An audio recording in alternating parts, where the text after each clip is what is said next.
Hi, welcome to String Theory. I'm Sam Wise, and today we've got a double header of these two acoustic collection guitars. I think these are beautiful. I bought one. This one here is mine. This one here is just in for review. I wanted to point out some of the visual differences and the size and shape differences before we play them. So this is the Stadium. You can see it's got a Venetian cutaway. It is a wider body across the waist and across both bouts, and slightly shorter body. If we hold these back to back, you can see that the concert, which is this one, is significantly longer in the body, but it's narrower. And so it's actually, I think, a very similar sized soundboard, but in a somewhat different arrangement. And if you're a smaller person and you play with the guitar on your lap a lot, you may well find that the concert is easier to handle. This is a big guitar. This feels like a smaller guitar, even though it isn't really. They're both Fender scale length, 25.5 inches, I think. The other big difference, I guess the other things you're going to choose on are going to be the woods and the cutaway. I mean, if you need constant top fret access, you'll want the one with the cutaway, and it depends what tone you want, because with cedar, this is the Stadium. These are not available in different wood choices, so you get what you get. There are 4 models, I think, in the range. A Dreadnought, which is spruce and mahogany, I think. These two, and then a Parlour, which is also spruce and mahogany, and is painted, so you can't tell. And you get different tones with those wood choices. So with the Stadium, which I bought, you have cedar and mahogany, and cedar is a really warm, rich toned wood. There's lots of harmonic content there. So what that means is when we talk about tone in acoustic guitars, often one of the things we're comparing is how much of the direct tone there is compared to harmonic overtones. So in a guitar with lots of, a guitar that's very direct and has lots of fundamental is the word that we would use, you're hearing the note and not much kind of blossoming warm harmonics around it. And that can sound boring in some guitars. Particularly that's what you get if you get an all laminate guitar, is you get almost no overtones and the sound is a bit lifeless. So you generally want some, and different wood choices give you more or less, and they give it to you in different places. So the all mahogany construction gives you a drier, more direct, punchier probably sound.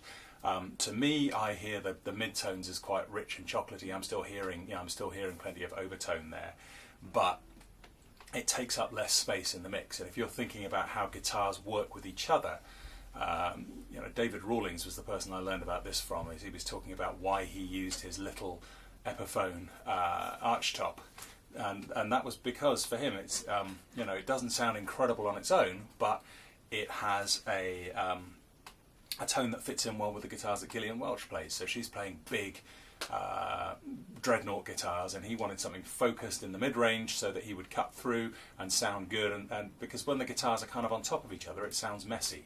In Honey and the Bee, we've got a bunch of guitars, and there are some combinations that just don't work. The little Gretsch Parlour guitar that we reviewed a couple of weeks ago doesn't sit well with my Epiphone Olympic. They're all over each other, and it's uncomfortable to hear, so we don't use that combination. So these are the kind of things you need to think of. This is a good guitar, probably a better guitar in a lot of cases for using alongside another acoustic, because it takes up less. It's got more of a pocket in the sonic mix, whereas this was a big, broad-sounding guitar. This one is played by Jim Cregan, I think his name is, from Cockney Rebel. This one, one of the guys currently in Nazareth plays one of these, which I find extraordinary, but that's cool. So, probably want to hear them. I'm going to pop this one back on the stand and let you hear the cedar and mahogany Stadium first. I did not get to compare all of these guitars and choose the one I wanted. I was sent this guitar for review for acoustic, and I loved it. And the price is incredible. I mean, this is all solid wood. It's really nicely built. It sounds, it's £600, and it sounds up there with Martins and Taylors. It's light, which is a great sign in a guitar. When you get Far Eastern guitar. These are, I think, made in China. When you get a Far Eastern guitar, sometimes they're really heavily built, and that results in tone that's a bit dead. They're kind of overbuilt. These are lighter, very light, I would say. They sound great, they look great. I love the uniqueness. You know, some people will think it's gimmicky, but I love the heart-shaped sound hole. I love the smiley face here. And when I play this on stage, it's another thing that people remember about me. I'm not just another guy with another dreadnought. I like some of the details as well. There's some fuss been put into these, and you'll see in the pictures in the article probably better.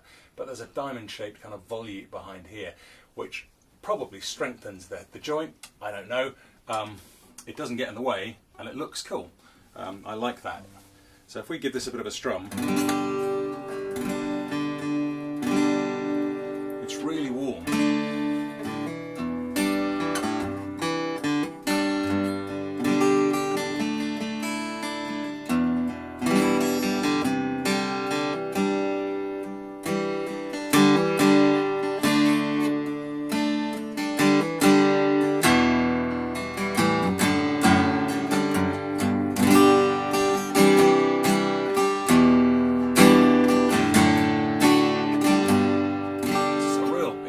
Sound. There's lots of bass there. It's really warm in the mid-range, particularly.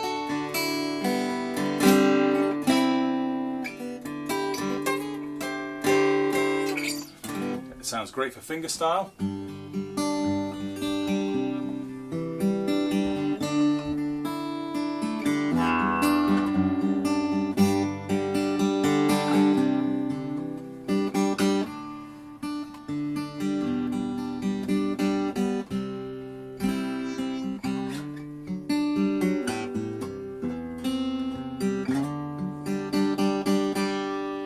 Both of these came out of the case set up really well, but for me that's a really big warm sound. When I bought it, almost all the playing that I was ever doing was solo. You know, me and my guitar, singing songs, and so I wanted that big, warm, fat tone that takes up a lot of space, and that's what I got. And you know, if we stick a capo on this and play some things a little bit higher up, this could be a little bit muddy for some of the stuff that I play now.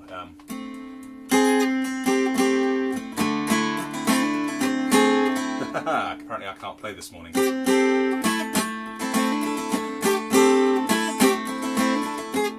I really can't play this morning.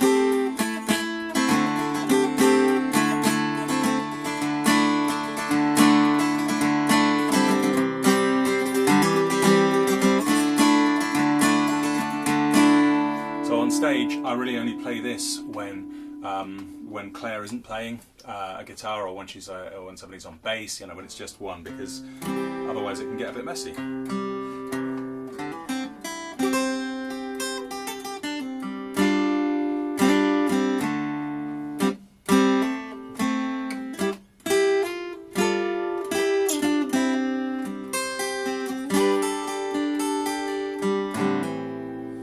Beautiful sounding guitar. Let's switch over and hear the concert. This concert is so long in the body that I actually had to adjust my guitar stand to make it fit. As that'll take any of my other guitars straight off. So if we listen to this.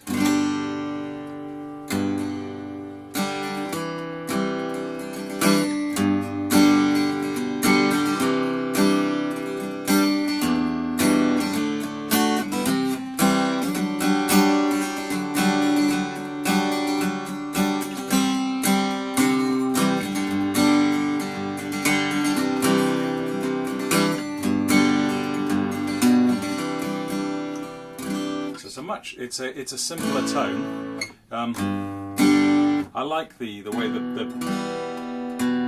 mid sounds.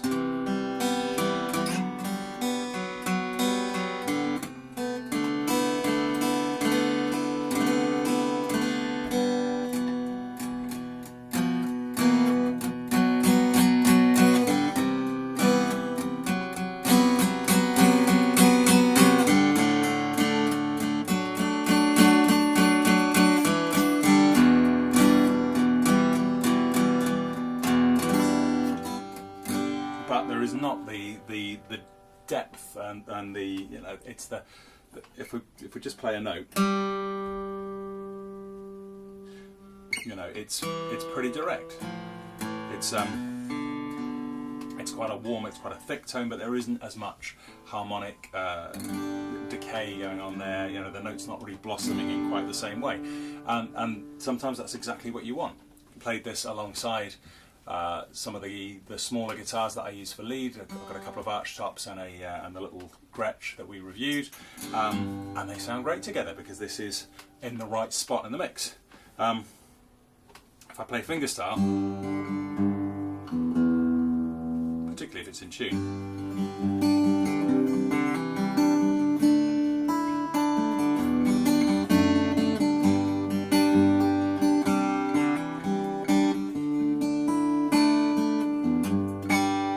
I wouldn't go out and play a set of fingerstyle stuff accompanying myself on this, not because it sounds bad, just because this one sounds better.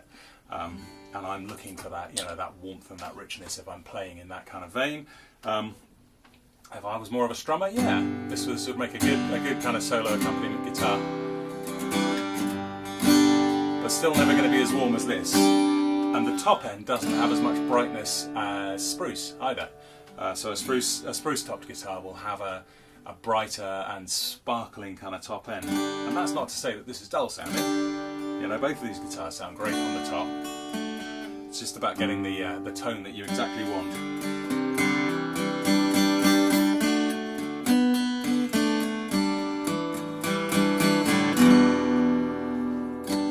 So with these, you can't just pick them up in every shop. They're available from the Acoustic Centre online.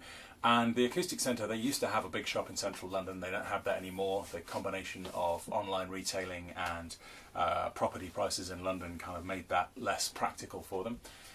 But they do, so they have a warehouse, but in their warehouse they do have a wall of guitars, and you are very welcome to come and play and try anything you want, because the best advice you can get is don't order a guitar unless you've played it.